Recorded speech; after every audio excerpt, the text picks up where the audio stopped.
Hello once again, and Tony here with a review of Joan Sutherland, Joy to the World, which was recorded on May 1965, but was released on October 12, 2004. The conductor was Richard Bonning, along with the New Philharmonia Orchestra, the Ambrosian Singers, and soprano Patricia Clark. Now, Joan Sutherland is yet another one of my most favorite sopranos of all time. As opposed to Sumi Jo, who is a lyric coloratura soprano, Joan Sutherland is a dramatic coloratura soprano, and one who I can regard as one of the true dramatic coloraturas of all time, up there with the likes of Christina Dortecom, Edda Moser, and what we have today with the likes of Elena Moshuk and Clara Kolonitz, and of course, Jessica Pratt and Albina Shagimuratova. She was extremely well known in roles like Lucia de Lammermoor, Norma, and Violetta, and a lot of the other great bel canto roles, or even dramatic coloratura roles,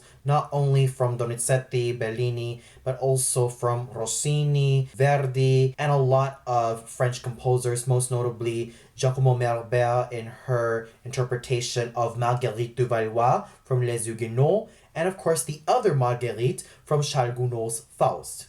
She's been very famous for her blazing high notes and her absolutely regal stature on the stage, making her the perfect candidate for roles like Norma and a lot of the queen roles like Rodelinda from Handel's Rodelinda, and of course Anna Bolena and Maria Stuarda from Donizetti's Anna Bolena and Maria Stuarda respectively. And she's also been very well known for collaborating with a lot of the great singers, most notably her collaborations with Luciano Pavarotti when she sang Marie to his Tonio.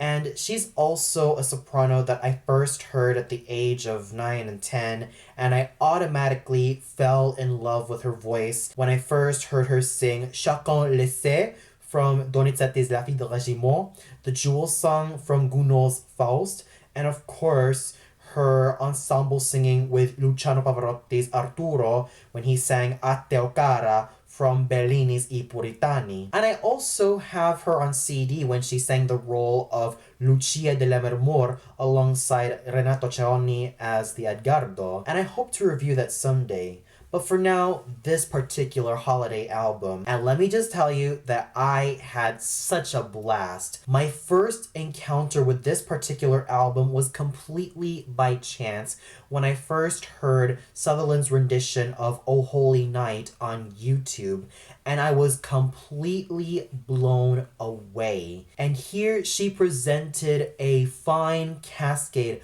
of holiday classics, which she sang with such superb musicianship, and she was in complete command of that voice every time she sang Joy to the World, O Holy Night, O Come All Ye Faithful, and even Hark the Herald Angels Sing. And she was able to sing so quietly when she sang the Schubert Ave Maria, and she was able to be quite playful when she sang Deck the Halls and the 12 Days of Christmas. My favorite of the two was definitely her interpretation of the 12 Days of Christmas, which she sang with such a giddy tone, and you can definitely tell that Madame Sutherland certainly had a ball with this particular Christmas carol. I also loved her rendition of Good King Wenceslas when she sang this Christmas carol with a young soprano by the name of Patricia Clark, who I've never heard of before. And what more can you expect from someone like Maestro Richard Bonning, who is able to lead the orchestra and chorus with his superb musicianship, and he was able to lead everyone all throughout the entire album, and it was just a blast from beginning to end. So overall, Joan Sutherland, Joy to the World is an absolute must-own. You have not only the grand, rich, and superb artistry of Madame Sutherland, but also the superb conducting of Maestro Bonning, the equally fine singing of the Ambrosian Singers, and also that of Patricia Clark, and also the superb playing of the New Philharmonia Orchestra. And with that said, I give this album a 5 out of 5 stars. It really deserves that perfect score for me, not only due to Joan Sutherland's legendary artistry, but also the fact that everyone came together from this particular album to make wonderful music. And this is definitely a must own. Yes, I know I could have wanted so much more, like we could have had a lot more Christmas carols added in to this particular album.